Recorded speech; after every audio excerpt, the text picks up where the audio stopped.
নমস্কার বন্ধুরা, আমি Priya. Welcome back to my channel. আমার মা আজকে প্রায় 6 থেকে 7 বছর পরে গেছে নিজের বাপের বাড়িতে। বাপের বাড়িটা যেহেতু অনেকটাই দূর, তাই কিন্তু রেগুলার যাওয়া আসা করা হয় না। ওই কখনো কোনো বিয়েবাড়ি অনুষ্ঠান পড়লেই কিন্তু যাওয়া হয়। ছোটোবেলায় আমি আর আমার দাদার কিন্তু বেশ আনন্দ হতো মামার বাড়ি যাওয়ার নাম শুনলে। মামার বাড়ির যাওয়ার নাম শুনলেই সেই যবের থেকে টিকিট হতো, তবের থেকেই যেন আমাদের দিন গোনাটাও শুরু হতো যে কবে মামার বাড়ি যাব।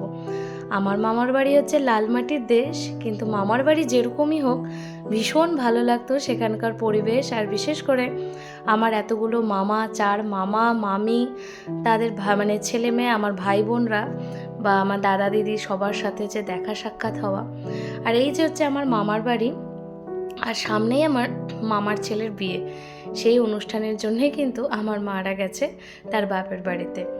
আর এই যে মামার বাড়ি, কি সুন্দর আম গাছ। আমি যেতে পারিনি, কিন্তু আমার বাবা সমানেই আমাকে ভিডিও করে করে পাঠাচ্ছে। তাই আমার দেখে কিন্তু ভীষণ ভালো লাগছে, মনে হচ্ছে আমি ওখানেই আছি। তো এখানে আমার মা বাবারা সবাই রেডি হয়ে গেছে। তারা আজকে যাচ্ছে আমার বড় মাসির বাড়ি, মানে রাউরকেল্লা। তো সেই জন্য এখানে রেডি হয়েছে। আর এই দেখতেই পারছো চারিদিকে পুরো মেঘলা আকাশ।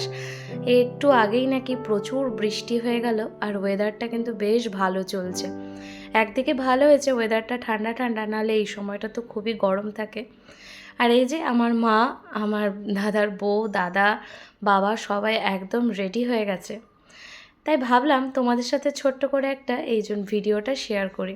আমার মামার বাড়ি অনেকগুলো বছরই হয়ে গেছে আমি যাইনি, কিন্তু ভেবেছি এরপরে যে কোনো অনুষ্ঠান লাগুক তখন কিন্তু আমিও যাব। যেহেতু আমার মিঠিরানি অনেকটাই ছোট, তার জন্যে আর এইবারে এই বিয়েতে যাওয়ার প্ল্যান আর করলাম না।